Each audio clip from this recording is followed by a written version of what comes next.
everybody goes to me, your characters seem so real. It's because they're all based on real people. Yeah. You realise, what chance did these kids have? No, they're starting life and And it's not glamorous.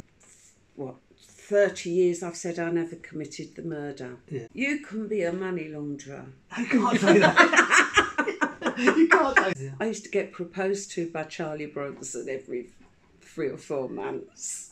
Oh my God, it's like... Do you think when you look at what happened, do you think that was somebody different, somebody else? Yeah. Yeah. Yeah. Because you're not like that. Or No. You say, give me your money. Ha ha ha. No. Hi, my name's Steve Moore, and this video is a video I done a couple of days ago with Linda Calvey. Linda Calvey, otherwise known as the Black Widow. She's done a couple of jail sentences, one for armed robbery and one for murder, although she always denies that she's done it, and hopefully the truth will come out soon. Really easy to get on with, really easy to talk to. What a character, very interesting, and I hope you enjoy it. Anyway, be lucky. First of all, introduce how we met. How did we meet? Well, we met in Turkey on holiday. Yeah. And I believe your wife recognised me. Yeah, she said that some sort of author. It's quite funny then you just said to us out of the blue. What did you say? You just said, I'm coming to Jersey. Yeah, I was talking. I said, oh, where do you live? And I said, Chigwell. And you said Jersey. And I said, oh, I'm coming to Jersey. That's amazing. Now you're here. That's it. Yeah. And so I hope you enjoy yourself here. Yeah. So you come here to promote? What is it? A new book? I've come here. It's my latest book called The Game. Okay. And it comes out in paperback last day of the month. It's already out in hardback. And I've been invited to the Jersey Festival. Oh, yeah. So really, and that's where we sort of walked up there today, didn't we? Where we walked up to. So excited for that? Yeah. And what are you just going to talk about your book? Well, I don't know, because I think they interviewed me and they asked me what they want to know. Yeah. And then at the end, the audience asks you questions. Yeah. And I've found from the last one I did in Appledore that everybody put up and wanted to ask me about prison. Oh dear, yeah, I know. You've definitely got a colourful history, haven't you? I have got a very colourful history. And I would just say you're proper with it. And obviously that's a long time ago now. And now you're trying to you That was in the days, I suppose, when it was for people that remember the programmes, the Sweeney and whatever. Yeah. That was probably as true to life as it would have been, and it was like that in those days. And now it's a bit of a dying trade. Now you can't. Well, really... now the only people that can rob banks are white collar. Yeah, well, they're good point. And they get absolute fortunes when they do it. So obviously the highs and lows of all your life now. What can you tell me? Good time, obviously, the money. Well, good times. I've had quite a lot of good times, I suppose. Yeah. I've had 3 husbands. Yeah. I've got 2 lovely kids. I did go haywire and do all my robberies and live the high life. But when you say about robberies, most people don't understand that you actually went and done an armed robbery. Yeah, I did. And I look at me now and think, how did you ever do that? You're like somebody's nan, aren't you? I know. when you speak to in prison, I know the probation went to me, you're an enigma, because you are the sweetest, nicest lady. I just cannot imagine you holding up a bank or a security van. And now I suppose when you go out, did you not say to me that when you say you went walking and your daughter said to you, talking about, I went there for tea or afternoon tea, what was you saying? Yeah, I was saying about where I used to, I've gone, oh my God, I robbed there. And she'd go, oh Mum, for God's sake, normal mothers go, yeah. And how many bank robberies did you, don't say that you get yourself into trouble though, will you? How many bank robberies did you think you did? Lots. Did you? Yeah. And what do you think was the most you ever got in one job? Well, going back in time, you've got to keep it in, I suppose, perspective of this was the 70s. Yeah. And in the 70s, sort of, say 15,000 in the 70s would be worth what now? What? God. I mean, my house that I bought in the 70s was 28 grand. Yeah. So if you sort of equate that, it's to people listening now to go, oh, you've got 15 grand or you've got 12 grand or whatever. It doesn't sound anything. No. But if you go back all those years, that's a lot of money. That's a house then. And people then were sort of earning 20 quid a week. Yeah. So it's a lot of money. It was a lot of money. But nowadays, you couldn't get away with it nowadays. Oh God, no. It's a dying trade, then, is it? Well, it's dead and buried, I believe. And definitely in your life, not yet. Oh yeah, but I think it's an era that's gone. Yeah. When I sort of when I first met you, I didn't know. I heard of your name, but didn't know you. But when obviously we left, I googled you and oh my God, she's a proper criminal. And I thought to myself, this. When you hear about it, it should be a film. I can't believe it. Well, I can't believe it's not a film. I mean, so many people have said to me, "Why hasn't anybody done a film?" I mean, my agent has sent so far 2 of books of my life story, The Black Widow, to Guy Ritchie, but I don't think they've actually got to him. Do you think it's just, because I think somebody's opened and sort of gone, oh, I'll read that first. Yeah. Because I really do believe if he actually read the book, he would do the film. Because it is... It's like a snatch, isn't it? It's like, Lock, Stock. I mean, we didn't take... we were serious, but we never took ourselves serious. Yeah. And I think probably the story would fit perfectly to a Guy Ritchie film. Yeah. It's one of them stories you think they're making all these films. To me, it's definitely got to be a film. So he couldn't have seen it then, could he? No, I don't believe he has. We'll have to ask him anyway, see if he's... We'll have to. Yeah. Guy, if you're watching, read my book. I'm sure you'll do the film. Yeah.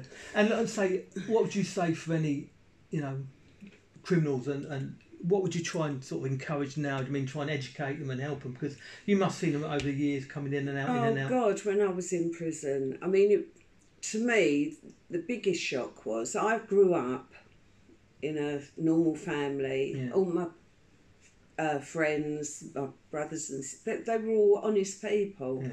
And I just took it for granted. Everybody had a nice mum and a nice dad. Yeah.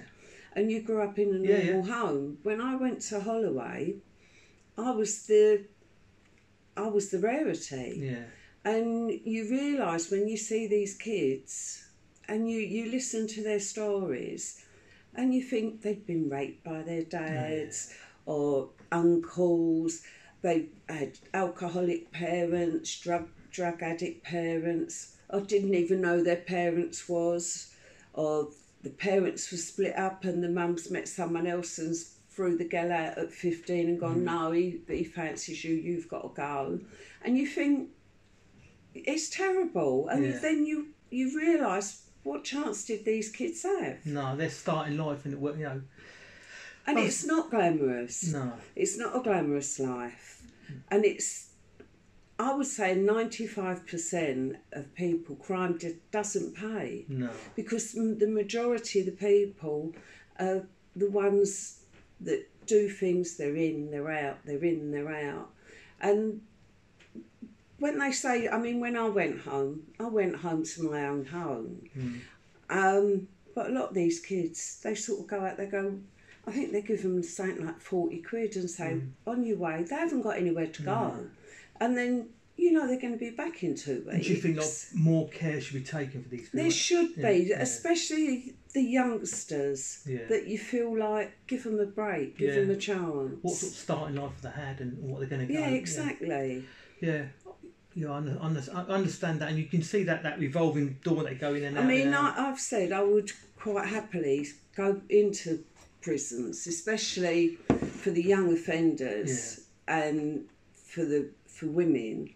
And I think that especially young offenders, nobody wants to go in there because they'll go, go with all them. But I really think that I could sit and talk to them, they can identify with me, and I would really like to see there being something better for them. You know? I think because you've done it and you've got the T-shirt, and also you've got a good way about it, you do come across well, and you have got that caring side to you, think, even though you're an armed robber, but you've got that way of trying to put a little bit back to try and, if you can stop one of them, that's worth doing it. That is worth doing it, Well, and some of these kids, when you actually, you talk to them, they're nice kids, but they've just Had a bad start. Real bad start. Well, you weren't born with a silver spoon, were you? No, I wasn't born with a silver spoon. But I also, as I say, I mean, my mum and dad always worked. My dad was a blacksmith. My mum was a market trader.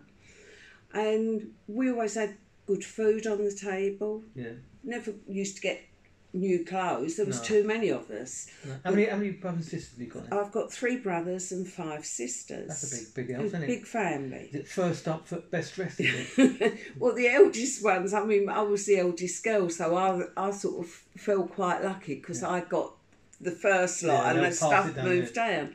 But when my dad was a blacksmith, he used to do a lot of work in the fruit market, the fish market, the meat market. And we ate fabulous food. Yeah. When we was little, we didn't really appreciate this fantastic food we had. Yeah. That we didn't have new clothes, but we ate roast beef and we ate Dover soles and things that when friends of ours were eating bread and jam. And you look back and realise how well fed we were. Yeah. So you have got a very colourful life. That'd be good if they could.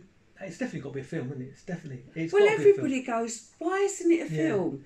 They've done films on all the men, which are all their stories are very similar, very samey, and all the men have said to me, why haven't they done a film, Linda? Who would you want to play you? I don't know. Somebody put on my site, who do you think should play Linda? And I think the front runner was Sheridan Smith. Yeah.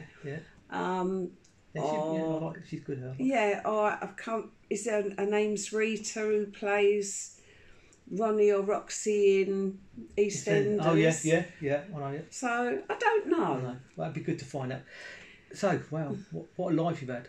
It should be a film, shouldn't it? And then it should be. I mean, I've got a couple of people that are interested in a documentary. Yeah. One lot from America. I mean, I don't know how they'd sort of do it, but it would be fantastic if I could get this documentary. And I really do believe if Guy Ritchie read that book, he'd do the film. I'm gonna message him after. I do know him, so I will say to him. What I'm saying as well is that I've seen loads of podcasts. I've seen you on a few podcasts. Yeah. You know, James English is brilliant. Sean Atwood's brilliant. I've seen you on Ross Kemp as well. Yeah. And Lad Bible. It's got Lad Bible. I've had nearly 1.5 million views. Wow. Do you know what? You should do it yourself. I'd love to do it myself. You should, because you're easy to talk to. You've got the T-shirt, and you come across well. Do you mean? So you should be actually, if somebody pointed me in the right direction, I actually would love to start doing podcasts. You've definitely got to do that. Do you mean? Because I've got the right people that would let me interview and support you as well, and support me. I think you've definitely got to do that. So, well, bit of luck. Somebody might be. Anybody who knows how to set podcasts up, think of me. You can be a money launderer. You can't say that. You can't say that. I can't do that. No, can't I be a right gangster or something? Can I be a right hard nut? I can put you in. Okay. So, I mean, I had my nephew said, put me in the book. This was in the last one. I want to be a hitman, but call me my real name, so if I can show my friends. So that's brilliant. Yeah. So you've got loads going on. Yeah, it's so much happening. I think you need to get your film done. That's what we've got to do. You've got to get a podcast going on. Yeah. Hopefully we get something to help you to do. I have got, as I say, I've got 2 books on the go now, which is it's going to be based on 3 generations: the grandmother, the mother, and the 3 children. Is this a new book that's coming out now? The new book that's coming out. No, the game is the follow-on from The Locksmith. Okay. Which is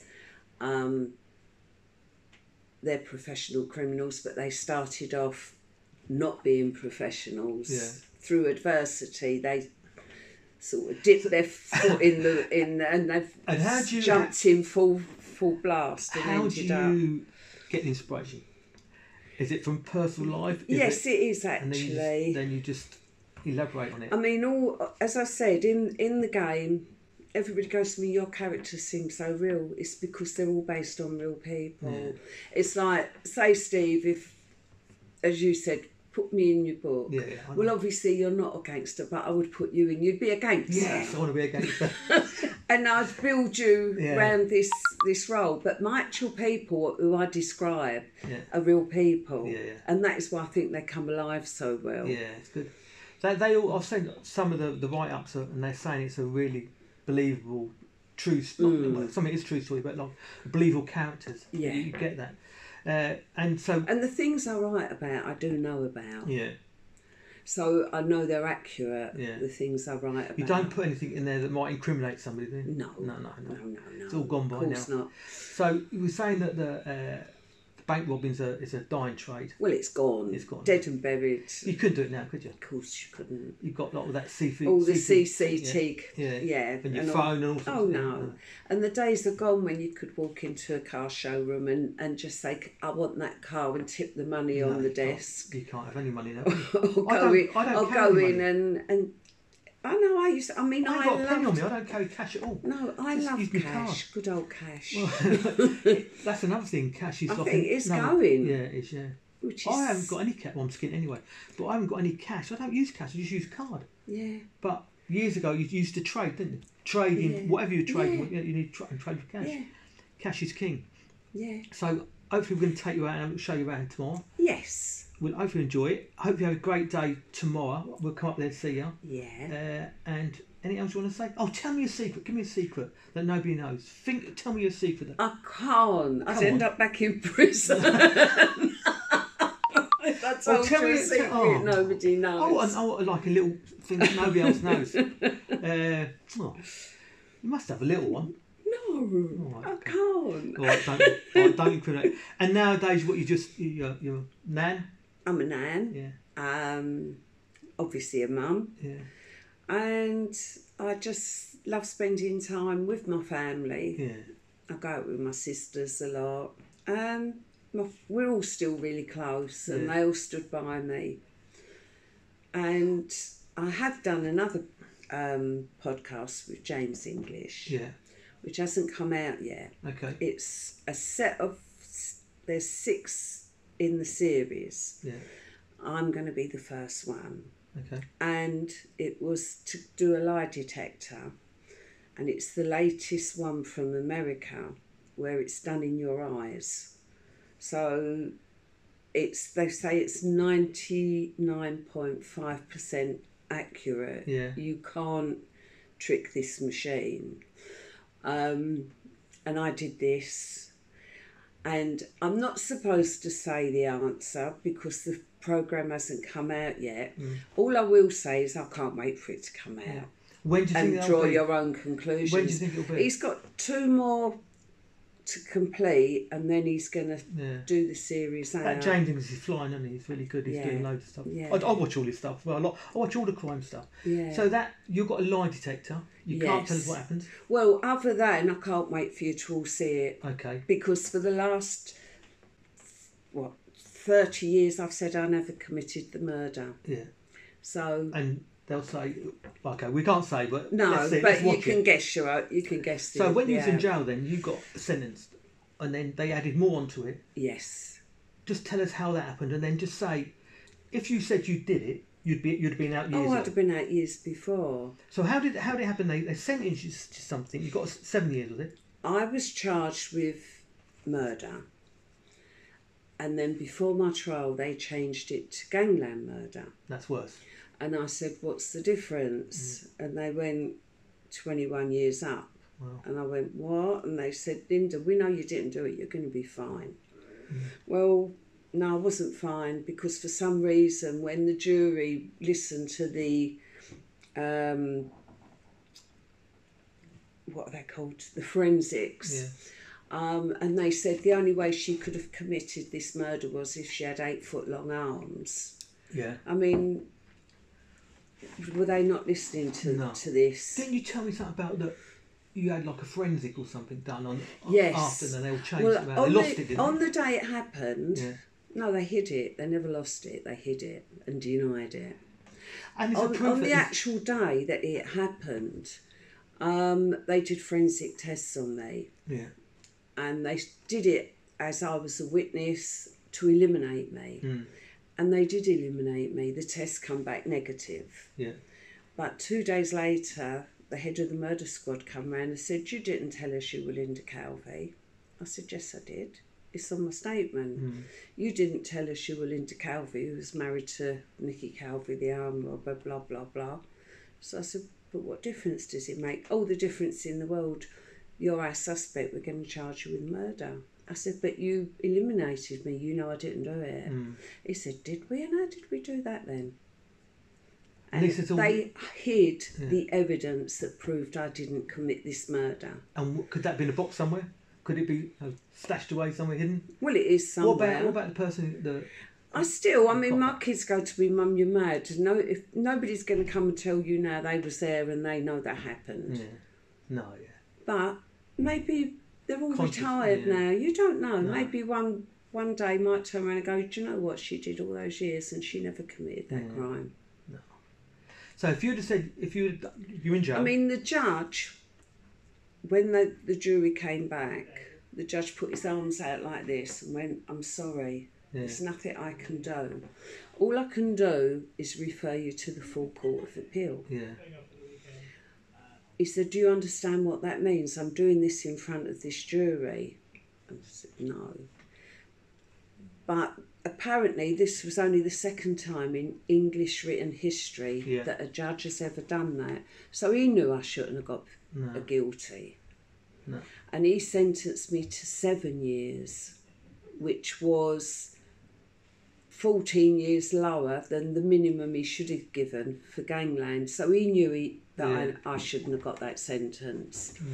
When I'd done the 7 years, they then added another 9 on. Because I'd said... How long would it be for? So 7 years is up? I'd done 7 years. And then you should be getting out? Well, something should have been happening. I shouldn't have got another 9 years put on top. Oh, no, God.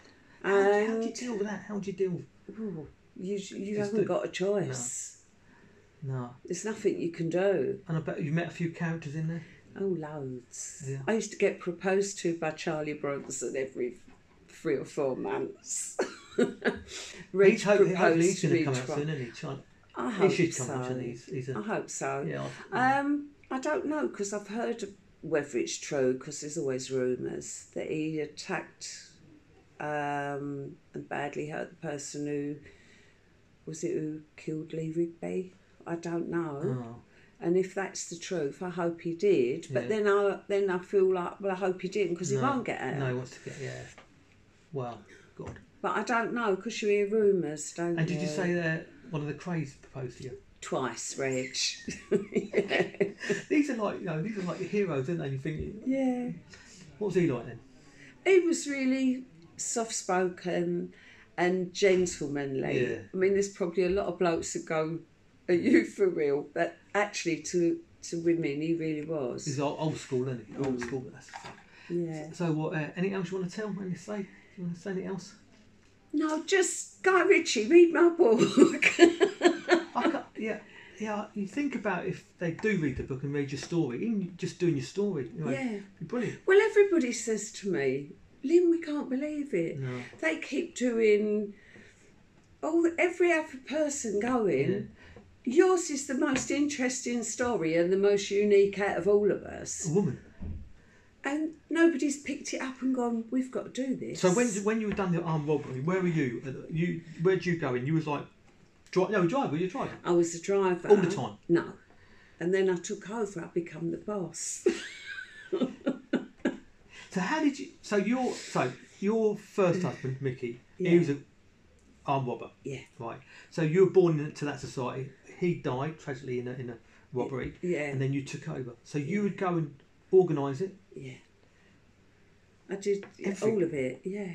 And I sit back now and think, was that me? Was I really that person? And did you plan like which way to go? I just can't equate me now with me then.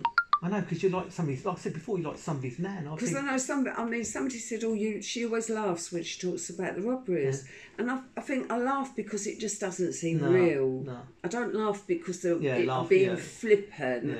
I'm laughing because, was that really me? When you say like you'd go in with obviously the short shotgun, somebody's going to shit themselves if they see the gun. Yeah. Like that's This the other is side, of it, it. isn't it? Exactly. And you've ever it's affected terrible. someone, Yeah, it's awful. And when I look back and I think, that was terrible, really. It was horrible. Because when that happened, if it happened to me, I know I'd be shitting myself, and it could affect down the Yeah, line. of But course. as long as you didn't beat anybody up on it. No. You just went in, got the money. And most people say, have the money and you run off. And did you plan all the different exit routes? And, Oh, God, yeah. And how long did that take then? A robbery would take a couple of minutes. The planning would take months to do it properly. And now that's all in the past. Yeah, now that's all in the past. Now so, I just want to see them on the silver screen. Yeah. We never know. You might watch this and say, we'll have some of that. Yeah. Bit of luck. Be good, wouldn't it? Anything else you want to say? No, it's really nice to meet you. No, it's nice. Well, it's funny that we met and then you said, like, you come to Jersey. It's like you meant to meet each other. And also, you are easy to get on with. Yeah. I don't want to get on the wrong side of you, though. No, but everybody goes, you're so easy going. Yeah, you are easy going. And I actually am. And I'm very, very soft. And that is why I sort of look back and think, was I really that person? Well, yeah, I was. Yeah. But I think that's why I sort of laugh and think, oh my God, it's like...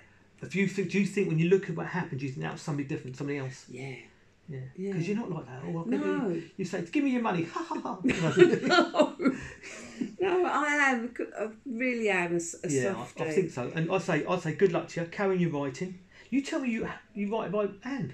Yeah. Yeah, I've got a laptop. In fact, I've got 2 laptops. So you type anything? No, I don't type. I write pen and pencil. Do you? Yeah, I write it all by hand. God. That must. Oh God. Yeah. Takes me ages to write. But and I've now also just signed to do my prison stories, which will be a factual story, and that will be my journey through prison. And who's that with? It's all with Welbeck. Yeah. Yeah. To write the story, you mean? Just to write or to film for me to write it, sort of from my first day in prison. Yeah. Going through till I came home and the people I met along the way, and different incidents that happened, good, bad, and funny, sort of the famous people that I came across, or the infamous people, I suppose. And now, obviously, the old school criminals, gangsters now, you're highly respected amongst them all, aren't you? Yeah. They all love you, don't they? Yeah, they do. Yeah. They really do. I can see why, because you've got that little... I don't know what you've got. You're intriguing, aren't you? So let's carry on write the books. Yes. Guy Ritchie's going to do your film. Please God. Yeah, and then a few more books. Then you're going to do your story as well. Well, yes. The prison story. Yeah, I'm starting on that. As soon as I've finished the one I'm doing at the moment, I will start on my prison stories. Yeah. And then after that, I will do the second part of the book I'm doing now. Good. And I'm going to be in one. You can be in one. Good. Oh, that's good. That's what it's like, the other couple that we met on holiday, Turkey, and he was the taxi driver, and he went, "Oh, put me in." Yeah. Well, and he could be the getaway driver, couldn't he? Or the lookout man. No, he wanted to be him as he is. Yeah. So it's him and his wife, his name, and he's a cab driver. Brilliant. And I'm going to be in it. I want to be a gangster. Well, really appreciate your time. Good luck. Thank you. Hope it works out. Podcast, film, more books. Yeah. And like you say, you said you like to help out, try and help set something up. No, that's something actually that I would happily do. Go in and talk to anybody, these youngsters. Because I think if they sort of get they get the probation going, or they get different people go in and they look at them and think, well, what do you know? Yeah. You haven't got a clue. Yeah. And basically they haven't. No, I agree with you. But I think with me, if I went in, I've got a clue. They know I've been there, done it, and wore the T-shirt several times over. So I do know what I'm talking about. And I do know what they go through. Mm. And a lot of these kids are actually victims. Yeah. Although you sort of read their charge sheets and you think, bloody little shits. Yeah. But go behind that, and the lives they've lived, they're actually victims What would you set up a little foundation or something? I'd love to see like something where they get more help. Yeah. Where they're sort of not just, well, you're locked up in prison, you can sort of sweep the landings and do whatever. Yeah. Help them to achieve something. Yeah. Education stuff. Yeah. And give them a chance of a bed sit or something so that they can go out and they've got somewhere. Yeah. Because what chance have they got when they walk out the door with £40 or £50 and nowhere to go? They're back in, aren't they? And the thing is, they can do it for all these people who turn up on boats. Yeah. Why don't they do it for the homegrown kids and cut the crime rate? Yeah, definitely. Linda, pleasure speaking to you. I really enjoyed it. I hope I've recorded it. It's not there, will it? That'll be about my luck. Good luck. Thank you. I hope let's enjoy yourselves. And I want the secret. Tell us a secret. Come on, have a secret. Think of one. She can't tell me any secret. Anyway, cheers.